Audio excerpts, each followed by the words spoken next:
This is your life, and it's ending 1 minute at a time. This war stops now. End the war. Bring freedom to our people. No. No more tricks. No more lies. Only truth. This is where we hold them! This is where we fight! Welcome to the Stop and Listen podcast. I'm your host, Jamie. Good evening. How are y'all doing? So, man. Things are news. The news has been crazy. Kansas City Chiefs won the Super Bowl and had a parade to celebrate, and there was a mass shooting event. I've heard two shooters. I've heard 3. I've heard 4. 22 were hurt. 1 was killed. Now, it wasn't 22 that were shot. Apparently, a lot of them were hurt and fleeing. And it says here from ABC News that 2 juveniles have been detained. Up until now, I hadn't heard anything. So it sounds like gang violence. Because if these individuals had a T-shirt with an American flag on it, or perhaps even made a snide remark on Facebook about the government stealing our money, you know, we would know about that. It's so sad. The way shootings become political immediately. You know, we've gone into a different realm. So before they were always immediately call for guns to be taken away. But now it's different. We still have that. That's what this one is, because of who the shooters were. But if the person ever said anything racist in their life, it's about that. So it just depends who the shooter is how they cover it. And it's sad. It's plain as day to the common observer that these evil people are using our emotions. See, the gun debate is infuriating, but also fascinating. Because people with ulterior motives who want us defenseless for other reasons that we won't get into here, but they tell stories to liberals, to ignorant people who don't want to see people die, and that's a good thing. And these liberals, they pair out their emotions and their sadness, and they want guns to be taken away because guns are killing people. They're ignorant about it, but it's coming from a good place. They're being used. And I think if people could sounds bullshit a little bit better, they may look into things. So The View had some talking points on it. Have no idea what they said. 35 seconds long. I'm sure it's going to be profound. Okay, we'll edit that. They didn't say anything. They didn't go on any stupid tirades, so they get edited out. But hey, in mass shootings, I mean the mass shootings. The language of it is mass shootings do happen all the time in crime-ridden cities, but our mind has been programmed to see children running for their lives. They're conditioning us the same way they conditioned a generation of people by watching them Bambi and watching Elmer Fudd commercials or cartoons. It's just another wave of propaganda. And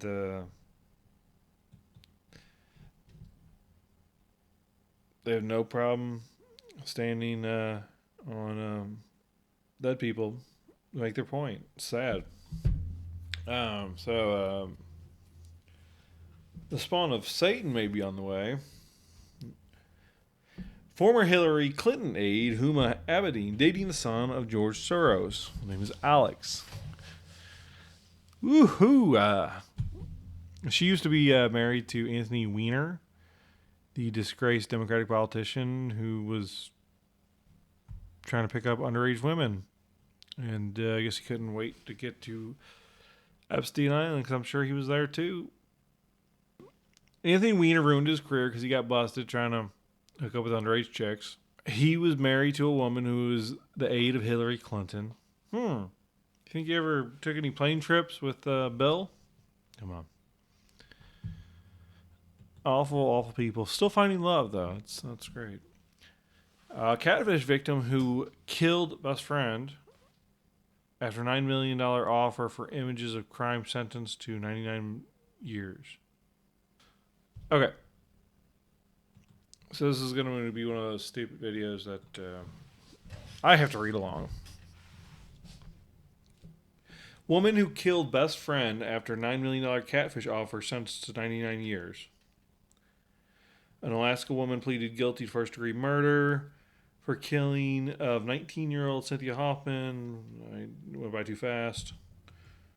Denali Bremer, now 23, was catfished by Darren Schillmiller, who posed as a millionaire. That's what he posed as. You don't. I don't know if that's necessary. So this fella offered Bremer and her friends $9 million for the rape and murder of someone in Alaska.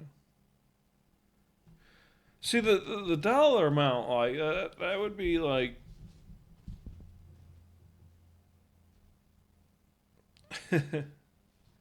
You'd think that, like, that high of a dollar amount would have, like, sent off some signals. Bremer and her alleged accomplishments. Like, it's crazy. Bremer and her alleged accomplices lured Hoffman on a hike at Bremer and her alleged accomplices lured Hoffman on a hike at Thunderbird Falls, where she was duct taped and shot in the head with a 9mm pistol. Kind of sends me thinking about that movie Alpha Dog, which is actually a very underrated movie if you've never seen it, based on a true story. I mean, just some dumb girl killed her friend because some stranger online offered her $9 million.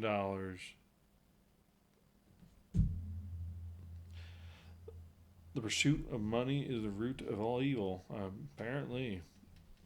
So, Rachel Dolezal is back, the famous white lady who pretends to be black.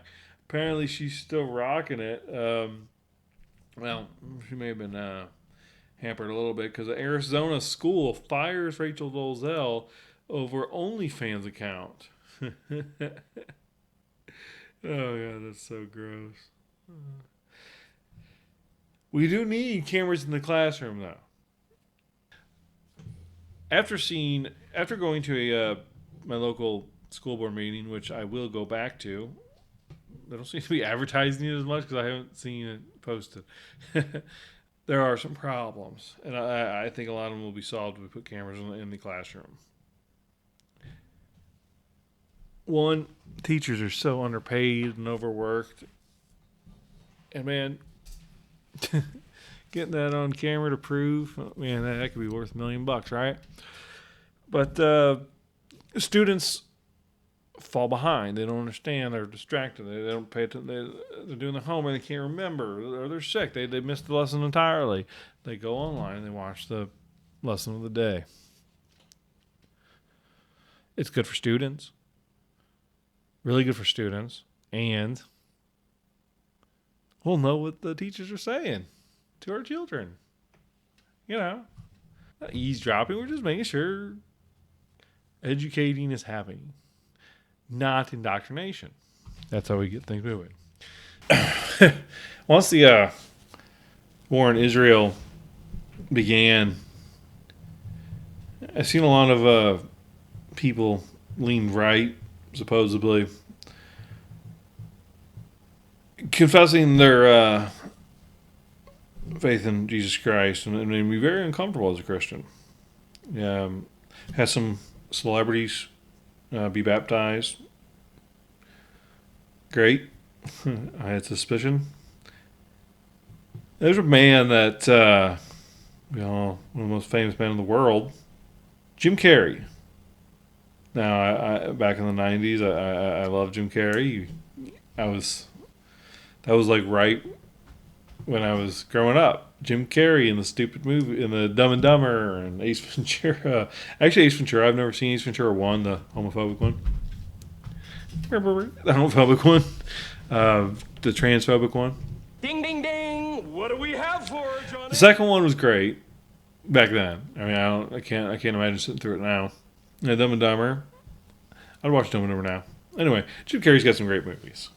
Cable Guy, amazing. Liar, Liar. And then he started going wacky, and he started saying crazy, crazy things, and like painting Trump in blood and on his. I don't know. He lost his mind. But apparently, he's found God.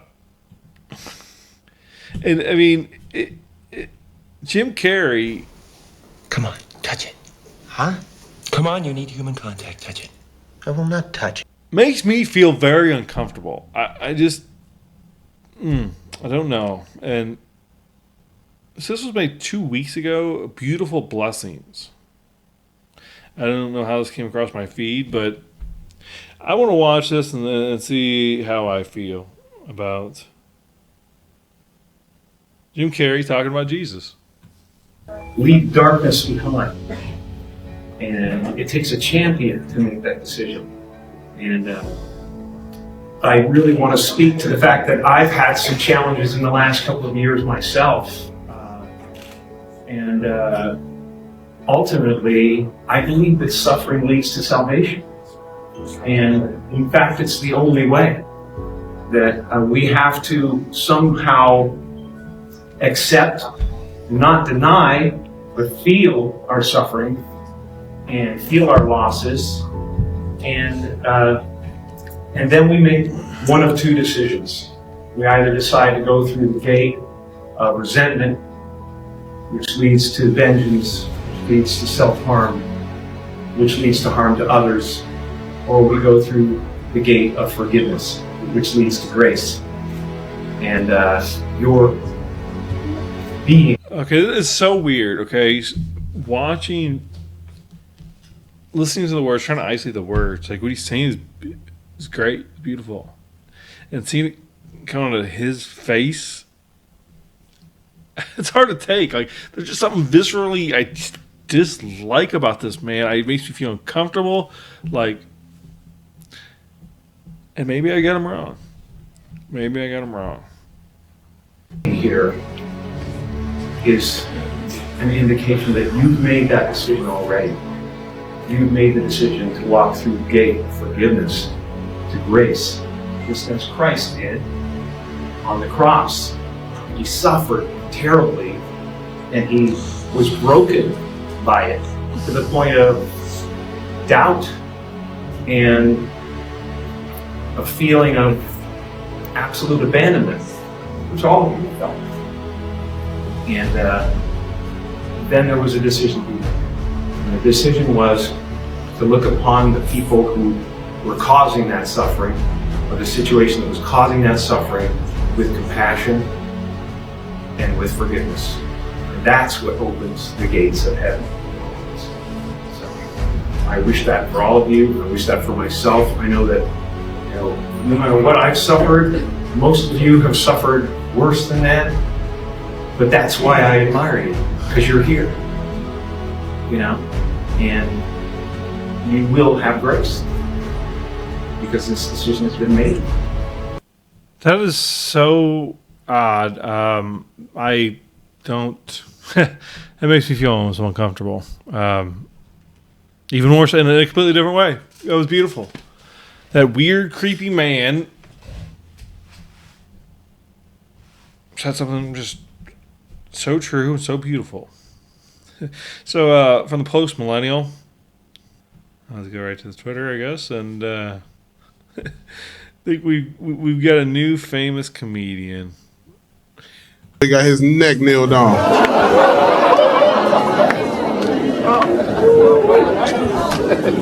Don't ooh at that joke. It's just a joke, man. I would have never kneeled on George Floyd's neck. I would have shot that nigga. That was making us look. You know about George Floyd before you get your ass up there talking. You really should know to be funny, don't you know that? It's called comedy, nigga. How many more black fans I gotta hear that might leave? Oh, good shit, man. I got. Cause nigga, I was just warming up with that George Floyd shit.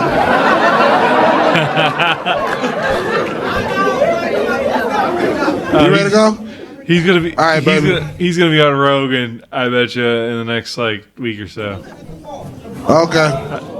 All right, you offended too, baby, with the braids? Yeah. You offended too? God damn, man, stop. Y'all good? Or y'all about to?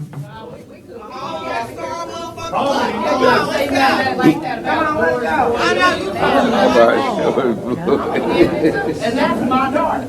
Oh. See, there's a lot of cuts. It makes me feel like a little. You gotta watch this shit. You I like Kyle Rittenhouse too. I like Kyle Rittenhouse too. You too, bro? God damn, bro. Oh, but you fuck with me a little bit, right? See that? Yeah. Damn, one more guy. Damn, man. That nigga don't even want to go, but his ride leaving. He don't even want to go. He like, man, I don't like George Floyd either, man. That nigga had fentanyl. God damn, you got to stoop low for a joke. George Floyd would have robbed you too, bitch. I might get through my phone, but it was at 10% when I started this video. And the last story that I'm going to cover: first infant surrender to Missouri's only safe haven box, baby box. We are strict on abortion here. I don't know what the abortion law is, actually. I'm just going to assume they're going to crank up the baby killing soon. The baby, who was several hours old, was the first baby to be surrendered to the baby box. The surrender occurred on February 8th at the Melville Fire Protection District House 2 in South County. And there are people saying that truly believe that child should have been killed. They think that its future existence is going to be a net negative on the planet. Could be. And so that it's a baby's decision. And hopefully that baby gets surrounded with love. Certainly not certain. Not certain whether you're born into it, you're adopted into it. Even children who go through horrible childhoods, abuse and neglect, and they become something special. And they don't turn their heart. So, welcome back. So, when I was talking earlier and it suddenly cuts off, it's because my phone did, in fact, die. So, I'm back. I'm going to close. I don't know. I'm out of the stream thought. But,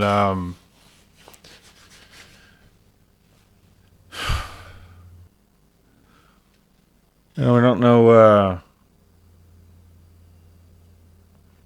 how long. We don't know how long we have here, and I just firmly believe that we're supposed to make a difference in this world.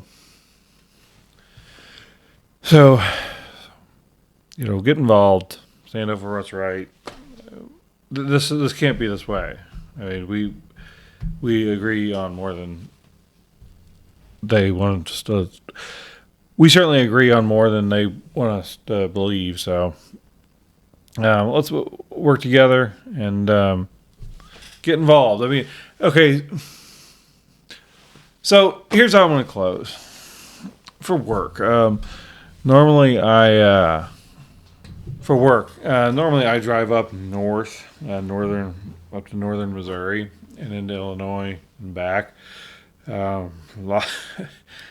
Tractors are a big aggravation on my route routinely, spring and really just stops for a little bit during wintertime. But I had to fill in and do downtown St. Louis this week, and it is rough. It is rough. I mean, I don't know if anyone's familiar with the region. Across the river, we had something called Cahokia Mounds, large mounds, and there's stairs up, and you can run up them and whatever, walk up them, see the view. But it's pretty cool. But there used to be a lot more of them actually in the entire both sides of the river. But when the settlers came and they decided St. Louis was going to be something, they leveled a lot of it. And I'll tell you, St. Louis would be better off if they took a bulldozer and just started bulldozing these buildings into a nice pile, throw some dirt over it, and then bring it back to the Cahokia Mounds. It is rough. I feel so sorry for the people who live there, and can't imagine not feeling like you can escape. That is the fault of the government. It shouldn't look like that. I mean, there's no reason why a government should allow their community to look the way it does. I mean, nothing else. We have criminals. Clean up your community. Bring back the chain gang. Not like literally chains, but I think we have the technology to put a tracker on someone's ankle that they can't easily take off. So, simple. Let's get up, clean these communities. I mean, to be a child and growing up in these burnt out buildings around, just danger. To have a child not respect their community, I mean, that's how you have a downward cycle of just not caring and just everything falling apart. It's so unfortunate. There's so much opportunity, and I assume most cities are probably like this. I mean, the cities are fun when you're younger. All things are going out. The city is where everyone should buy their first home, a condo, whatever. It's for your starter home. I mean, make it safe, make it cheap, get people down there. It would be so much better for the community. And instead, they just a lot of it looks third world. It really does. It's crazy. And we're giving billions of dollars to foreign countries to protect themselves, while we are being invaded ourselves. No matter how you vote, I mean, you cannot be okay with them giving our money away the way they are. Why do we need to be having a proxy war with Russia and Hamas, and then a literal war with the Houthi, which is part of Iran? Let's take care of our own, please. So, wasn't planning on that one. So, be thankful and love one another. I'll see you next time. Bye.